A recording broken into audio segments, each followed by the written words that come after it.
Unskillful generals race to the first trap set before them. I just had a guy on Twitter say, I'm a white belt, but tonight I swept a blue belt.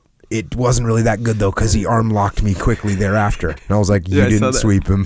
You got set up. Welcome to Jiu-Jitsu. So same thing. Don't race for the first trap that's set before you. This is why a great advantage is drawn from knowledge of your adversary. And when you know his intelligence and character, you can use it to play on his weaknesses. Everything which the enemy least expects will succeed the best. That's true. 100%. That's why when you think about when you get caught in jiu-jitsu, I would say most of the time it's getting caught with something that you didn't expect, right? Yeah. Some people, Dean can do things and like he's going to get it and you know it's coming. Like you hear Hickson stories. Hickson be like, I'm going to arm lock everyone's left arm, and they'd line up 20 black belts and he'd arm lock everyone's left arm. Yeah. But most of the time, it's something that you least expect. Yeah. And there's kind of two things, and I think strangely, I was just thinking about this yesterday, where there's two kind of ways where you'll get caught. So if you want to use Dean as the example, and then the unexpected example. If you get caught by someone like when Dean does that, where it's like, oh, I'm going to get you with this.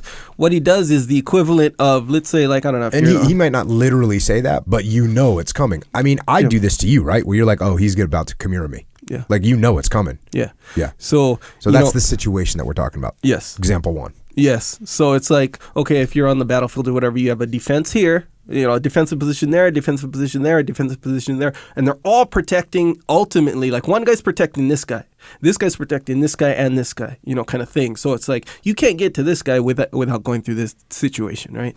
And what Dean essentially does is he shuts down all your defenses for this thing 2 moves ahead of you. It's like, okay, I'm going to try to pass the guard, but to pass the guard, how's he going to defend? So he shuts that down before you even realize, like, oh yeah, that he's going to try to pass the guard. Yeah, he's a few steps ahead. Yes. So when he goes for these moves. When I'm getting the Kimura on you, it's not the Kimura itself that got you. It was a minute ago when you left your arm out and I isolated it because I was going for a choke, and I end up doing that. Yes. Right. And then your other arm's tied up under your heavy ass knee because that's part of the defense, but you already knew that. 2 moves ago, you already knew that, so that you shut those down. And that's what Dean's good at a lot of times, especially and he has that weird good like pressure. Oh, you know?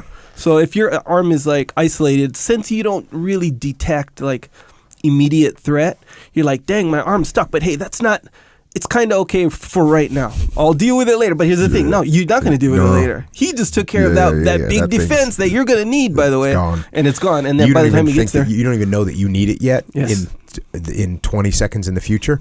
But he already eliminated that. Exactly right. And that's the way it works there. And the other ones are just like how you're saying, where it's kind of like, you attack this sweep and the arm bar, and when they go to defend one or even both of them a lot of times because they're ready for it, you went for the thing that you had planned already. Dean does that where he'll like let someone try and arm lock him or let him try and triangle, and like they're 100% not going to arm lock him. Yeah. But even me, I'll be like, maybe I can get it this one time. Yeah. He continues on here, back to the book. If he relies for security on a chain of mountains that he believes is impracticable, and you pass these mountains by roads unknown to him, he is confused to start with, and if you press him, he will not have time to recover from his consternation. That's actually a really good description of jiu-jitsu right there. Like, you're just confused, and by the time you're trying to overcome your confusion and your concern, you're getting crushed. Yeah, you're done. In the same way, if he places himself behind a river to defend the crossing, and you find some ford above or below on which to cross, unknown to him, this will surprise and derange him and confuse him. I like that.